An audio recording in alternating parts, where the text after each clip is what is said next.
Operation Sindoor.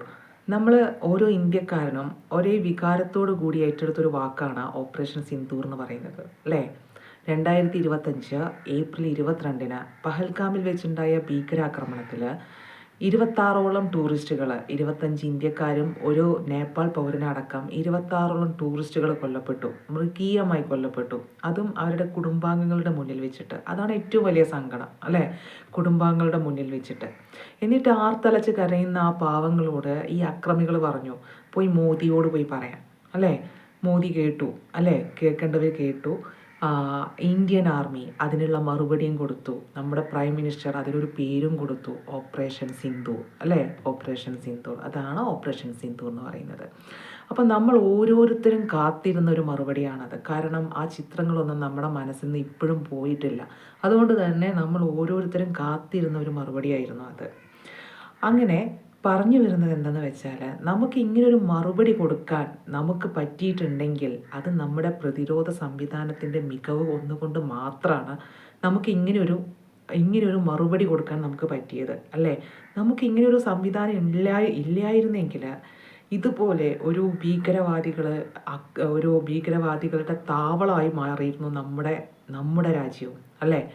ഇത് ദീർഘവീക്ഷണത്തോടു കൂടി കണ്ടറിഞ്ഞ് നമ്മുടെ ഭരണാധികാരികൾ ചെയ്തതിൻ്റെ ഫലമാണ് നമുക്കിന്ന് ലോകത്തിന് മുന്നിൽ തല ഉയർത്തി നിൽക്കാൻ പറ്റുന്നത്, അല്ലേ?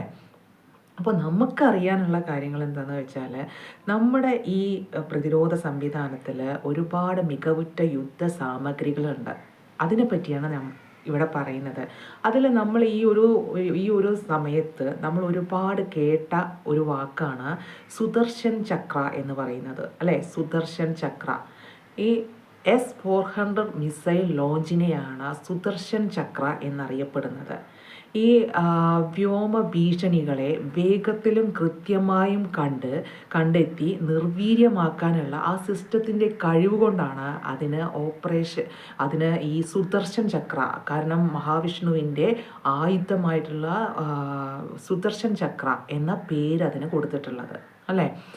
അങ്ങനെ ഈ സുദർശൻ ചക്ര ഇത് വികസിപ്പിച്ചെടുത്തത് റഷ്യയാണ്. റഷ്യയിലെ അൽമ സെൻട്രൽ ഡിസൈൻ ബ്യൂറോ ആണ് ഈ മിസൈൽ ലോഞ്ച് വികസിപ്പിച്ചെടുത്തിട്ടുള്ളത്. 2018 ഒക്ടോബറിൽ ഇന്ത്യ റഷ്യയുമായി 5 S-400 മിസൈൽ ലോഞ്ചുകൾക്ക് കരാറിൽ ഒപ്പുവെച്ചു, അല്ലേ? അപ്പോൾ ഇതാണ് നമുക്ക് ഏറ്റവും ഇമ്പോർട്ടൻ്റ് ആയിട്ട് അറിയേണ്ട കാര്യം. അതാണ് 2018 ഒക്ടോബറിൽ ഇന്ത്യ റഷ്യയുമായിട്ട് കരാറിൽ ഏർപ്പെട്ടു ഈ S-400 മിസൈൽ ലോഞ്ചുകൾക്ക്. 5 എണ്ണത്തിനാണ് കേട്ടോ, 5 എണ്ണത്തിന് വേണ്ടിയിട്ടാണ്.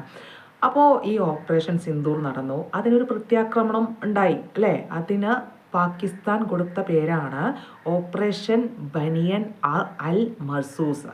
ഓപ്പറേഷൻ ബനിയൻ അൽ മർസൂസ്. പാകിസ്ഥാൻ കൊടുത്ത പേരാണ് ഓപ്പറേഷൻ ബനിയൻ അൽ മർസൂസ് എന്ന് പറയുന്നത്, അല്ലേ?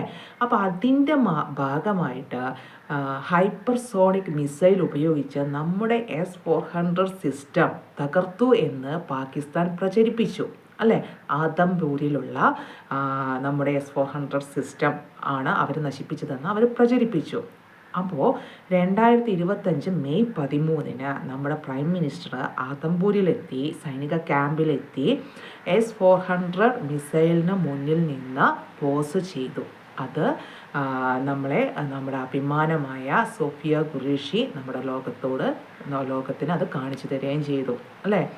അപ്പോൾ ഇത്രയാണ് S-400 സുദർശൻ ചക്ര എന്ന ഈ മികവുറ്റ, ലോകത്തിൽ തന്നെ ഏറ്റവും മികച്ച ഈ ആയുധത്തിനെ പറ്റിയിട്ട് നമ്മൾ അറിഞ്ഞിരിക്കേണ്ട ഇത്രയും കാര്യങ്ങൾ വ്യക്തമായിട്ട് നിങ്ങൾ പഠിച്ചിരിക്കണം.